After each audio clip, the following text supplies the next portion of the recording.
What is going on, guys? It is Wrestlelamia here, back with another video. Join us now as we look at this week's edition of the Red Brand, as well as the wildest news stories and rumors you need to know, including Seth Rollins out for a long time, Roman Reigns breaks character, Goldberg's son defends WWE, ex-WWE star Cora Jade is stepping back from wrestling, worrying Hulk Hogan news, and much more. Be sure to subscribe and hit that notification bell for daily wrestling videos, and follow us on Facebook for exclusive lists.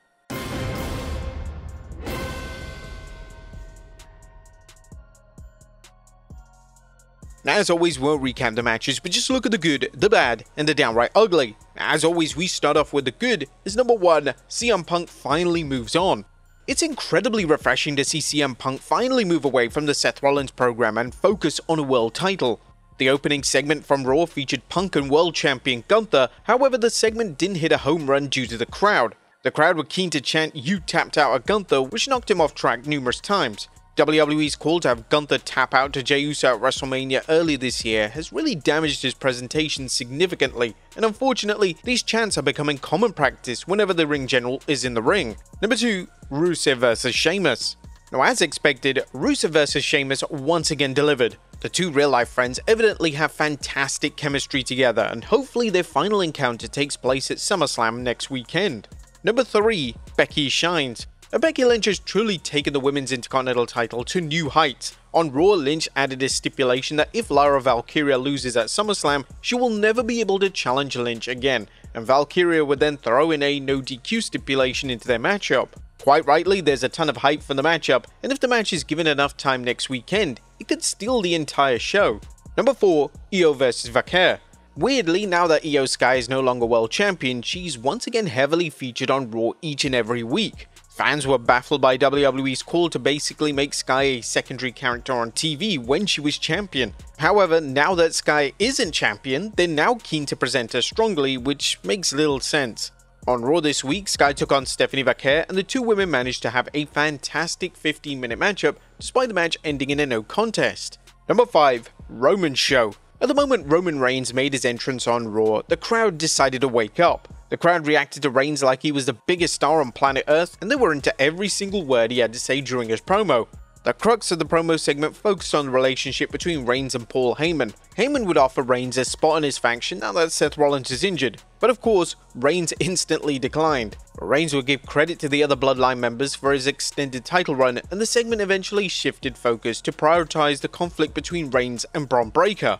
Breakker did a decent job with his brief mic time, but he clearly has a lot of work to do in the promo department. A brawl would then break out to end the segment before Jey Uso would make the save for Reigns, and the two would proceed to deliver a fantastic double spear spot. Now, it's likely that the tag match is going ahead at SummerSlam next weekend, and whilst it's somewhat disappointing that Reigns doesn't have a singles match on the card, WWE evidently want to save Reigns vs Breakker for a bigger stage. As an added bonus, we gotta give some shoutouts to the meme-worthy content that WWE has been giving us lately. Come on, Sheamus, AJ Styles, even CM Punk, they've all been coming out with some quality stuff. But that was the good. What about the bad? Is number 1, the crowd. Now, the crowd were incredibly quiet during Raw last night, and fans on social media were even questioning if the crowd were on mute. The crowd finally came alive for the Roman Reigns segment, so it's possible that they were just preserving their energy. And number 2, an off-screen breakup. Now it's official, A-Town Down Under are no more. On Raw, Grayson Waller would reveal that Austin Theory is injured, and A-Town Down Under is now officially done. WWE teased this breakup for over a year, and to have them break up off screen is totally insulting to the fans and deserves to be in the bad category for Raw. Now, whilst there was nothing downright ugly on this show, this was without a doubt one of the weaker shows of the Triple H era. The show didn't feel like it was building up to one of the biggest PLEs of the year, and hopefully next week's Go Home show delivers the goods. What did you guys think of the Red Brand last night? Let us know in the comments down below. Now, let's move on to the news. Our first story looks at Seth Rollins out for a long time.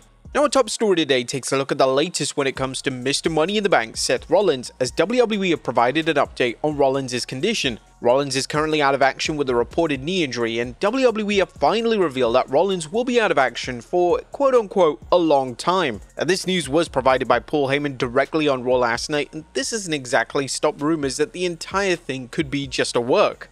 Heyman delivered the line in a rather cartoonish, exaggerated manner, and it's no surprise that fans continue to believe that Rollins isn't legitimately hurt. Next up, Roman Reigns breaks character. Wrestlers usually like to have fun following Raw, and last night was no exception. After Raw was off the air on Netflix, Roman Reigns and Jey Uso started celebrating and Reigns started yeeting. Footage of Reigns yeeting has quickly gone viral, and it's hilarious to see Reigns break character and just let loose. Reigns has evidently seen the clips going viral, and he's claimed that the footage is AI, which makes him yeeting even more funny.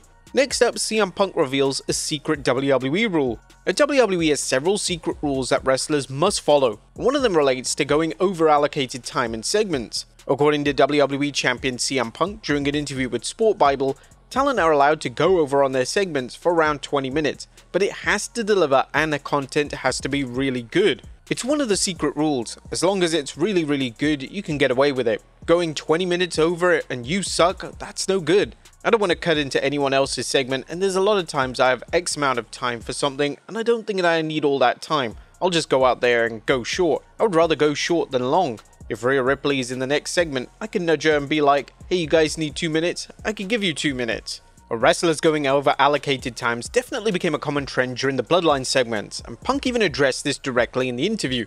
That's the way a lot of the talent work together. I know there's a lot of Bloodline segments or stuff with The Rock. When it's really good and the crowd's going absolutely bananas for it, you can't really rush through it. The WWE has a lot more flexibility now thanks to the Netflix platform. However, when it comes to SmackDown on the USA Network, they still have strict guidelines they must follow, so talent have to be extremely careful to make sure they stick to their allocated time. Next up, Goldberg's son defends WWE. Now, speaking of talent running over in segments, one of the talking points on social media over the past 2 weeks has related to Goldberg. Goldberg was infamously cut off during his retirement speech at Saturday night's main event, and quite rightly, Goldberg was livid. But now Goldberg's son has commented on WWE cutting his father off, and surprisingly, Goldberg's son has an incredibly mature and realistic stance on the situation. Speaking with WrestleBinge, this is what he had to say. I mean, I heard about it like right when we got out of the ring. Like, I got a bunch of texts and they're like, yeah, they cut off your dad's speech and everything. But as I see it, I don't see it as a WWE standpoint. I see it as an NBC standpoint. NBC has to, like, they have a specific time that they can show WWE, and they have a specific time that they're going to show the news. So they're not going to screw up the news for WWE because they have to keep their contracts going and everything. So, I mean, I don't have any hard feelings about that from an NBC standpoint at all. And I know WWE wanted to cut him off like that. Yeah, I don't think they would at all. Gage would even state that his father went off on a tangent, but overall his father's speech was amazing. It was revealed by Goldberg last week that WWE wanted to sign his son to a WWE NIL contract, and Goldberg cancelled this immediately when he found out that the money was incredibly low. Next up, a WWE star shoots on Theory. Now at last, A-Town Down Under has officially disbanded. The breakup was confirmed by Grayson Waller on Raw this week, and it's rather insane that a breakup was teased for 2 years and just happened off screen.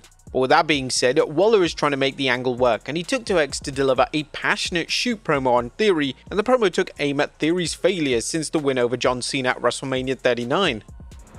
I just want to send out a quick message to all 5 of Austin Theory's fans. I know tonight must have been hard, finding out that he is A-Town, down and out injured. But I just want to remind you, this isn't a time for commiseration. No, this is a time of celebration.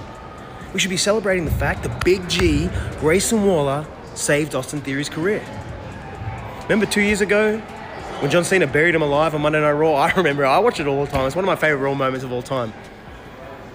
But imagine where he'd be without Grayson Waller. I saved him. I gave him another WrestleMania moment. I gave him the WWE Tag Team Championships. Week in and week out, he got to perform against the best in the world because of me. Waller would then state he made Theory relevant, and now he's proceeding on a solo run. And I know you're watching this, Austin. Let's be real. You're hurt right now. You have nothing else to do. So I just want to let you know as well. I just wasted 2 years of my career making you relevant. And now that that's done, I can finally remind everyone just who Grayson Waller is. Little information is known about Theory's apparent injury, as Theory last wrestled last week on WWE Main Event, and he was completely fine. Until last night on Raw, there was no news relating to Theory being injured, so naturally, a lot of fans believe that this is also a massive work.